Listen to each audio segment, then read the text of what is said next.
कानपुर। प्रधानमंत्री नरेंद्र मोदी 30 मई अप्रैल कानपुर आ रहे हैं। वहीं प्रस्तावित दौरे को लेकर युद्धस्तर पर तैयारियां तेज हो गई हैं। प्रधानमंत्री कानपुर दौरे के दौरान लगभग 20,000 करोड़ रुपए की योजनाओं का शिलान्यास और लोकार्पण करेंगे। बीजेपी क्षेत्रीय अध्यक्ष प्रकाश पाल ने बताया है कि प्रधानमंत्री नरेंद्र मोदी अपने तीसरे कार्यकाल में पहली बार कानपुर आ रहे हैं।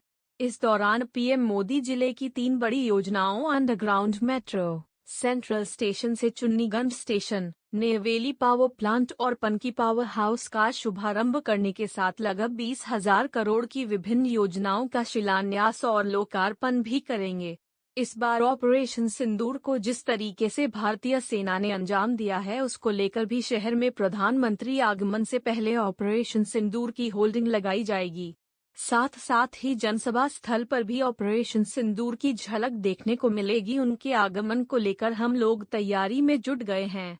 हमारा यह प्रयास है कि तीनों बड़ी प्रमुख योजनाओं से जुड़े लोग जनसभा स्थल पर आकर प्रधानमंत्री को धन्यवाद दें। आगामी 30 मई को भारत के यशस्वी प्रधानमंत्री आदरणीय नरेंद्र मोदी जी तीसरी बार प्रधानमंत्री बनने के बाद और आतंकी घटना के 22 अप्रैल को जो आतंकी घटना पहलगाम में हुई थी, सेना को खुली छूट देने के बाद जिस तरह से हमारी सेना ने 9 आतंकी अड्डे और पाकिस्तान के 11 एयरबेस और उधार के हथियार, चाइना हो चाहे टर्की, जिनको हवा में मार गिराने का शौर्य हमारी सेना ने प्रदर्शन किया है, प्रधानमंत्री जी के मार्गदर्शन के आधार पर वो तीसरी बार कानपुर आ रहे हैं। तो कानपुर की जनता और भारतीय जनता पार्टी के कार्यकर्ता, उनका बहुत ही जोरदार ढंग से स्वागत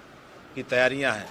हम सब ने पिछले 24 अप्रैल को उनके आगमन पर पूरी तैयारियां कर ली थी, लेकिन 22 अप्रैल को पहलगाम में आतंकी घटना हो गई थी, जिसके कारण से उनका कार्यक्रम स्थगित हुआ था। अब 30 मई को फिर से आ रहे हैं। तो ऐसे में चूंकि वो तीसरी बार प्रधानमंत्री तो के बाद बनने के बाद आ ही रहे हैं, लेकिन जो देश को दुनिया में उन्होंने एक सम्मान दिलाया है कि एक बहुत छोटे युद्ध में, युद्ध नहीं, एक मतलब सेना की कार्रवाई ने जो पाकिस्तान को घर में घुसकर मारा है और पाकिस्तान पूरा घुटनों के बल आकर जिस तरीके से वो गिड़गिड़ाया है, इससे प्रधानमंत्री ने देश का बहुत ही गौरव बढ़ाया है। चाइना के हथियार हों या अमेरिका के हों, सब की कलई खुल गई है और भारतीय स्वदेशी हथियार, चाहे ब्रह्मोस हो या आकाश हो, जिनका दुनिया में एक ब्रांडिंग हुई है कि भारत के स्वदेशी हथियार अब दुनिया के 17 देशों ने उनका ऑर्डर भी कर दिया है। तो बहुत बड़ी उपलब्धि के साथ मोदी जी कानपुर आ रहे हैं और हम सब लोग उनका सीएसए मैदान में क्रांतिकारी चंद्रशेखर आज़ाद के नाम पर जो चंद्रशेखर आज़ाद कृषि विश्वविद्यालय है, उसी क्रांतिकारी धरा पर उनका ऐतिहासिक स्वागत करेंगे।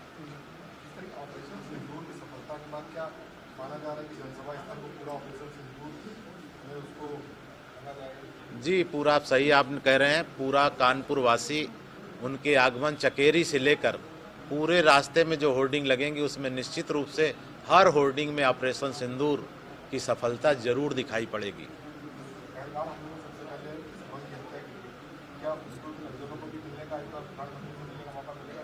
अब ये प्रधानमंत्री का कार्यक्रम है, चर्चाएं आना शुरू हैं, कार्यक्रम हम लोग संपर्क में हैं, जैसे सूचना आएगी हम लोग आपको अवगत कराएंगे।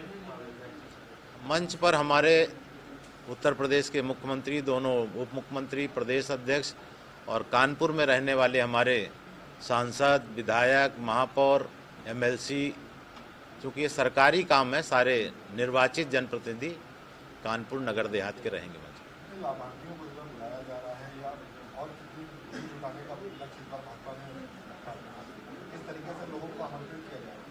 आमंत्रण के लिए पिछली बार भी हम लोगों ने शुरू किया था कि प्रधानमंत्री जी के आने के बाद एक तो उनका स्वच्छता बहुत विशेष अभियान रहा कि देश स्वच्छ हो, तो नगर निगम के जरिए हम लोग महापौर जी के और पार्टी कार्यकर्ताओं के द्वारा कानपुर के हर वार्ड में और देहात में भी सभी कस्बों में 29 तारीख को विशेष स्वच्छता अभियान चलाएंगे और 28-29 मई को हम घर घर पीले चावल देकर जनता को आमंत्रित करेंगे कि मोदी जी तीसरी बार प्रधानमंत्री बनने के बाद और पाकिस्तान के आतंकवादी अड्डों को ध्वस्त करने और पाकिस्तान को सबक सिखाने के बाद आ रहे हैं।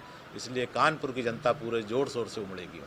पार्टी की तरफ से क्या कुछ इंतजाम किए गए, क्योंकि गर्मी भी रहेगी तो उस हिसाब से पंडाल व्यवस्था है? पंडाल पूरा जो बनता है जर्मन हैंगर का, वो पंडाल लगाया जाएगा। पार्किंग स्थल से लेकर जो बसें हम लोग लगा रहे हैं उनको उसी स्थान से उनको पेयजल की, पानी की व्यवस्था, जलपान की व्यवस्था देंगे। जहां पर वो उतरेंगे वहां भी पेयजल की व्यवस्था। आने वाले सभा स्थल तक सभी जगह हम जल की व्यवस्था स्टॉल लगाएंगे। कैंप वहाँ सभा स्थल के भीतर भी जो भी ब्लॉक बनेंगे चारों कोनों पर हम वहाँ जल की व्यवस्था करेंगे। हमारे 4-4 कार्यकर्ता सभी कोनों पर खड़े रहेंगे कि लोगों को उनके स्थान पर भी हम जल उपलब्ध कराएं।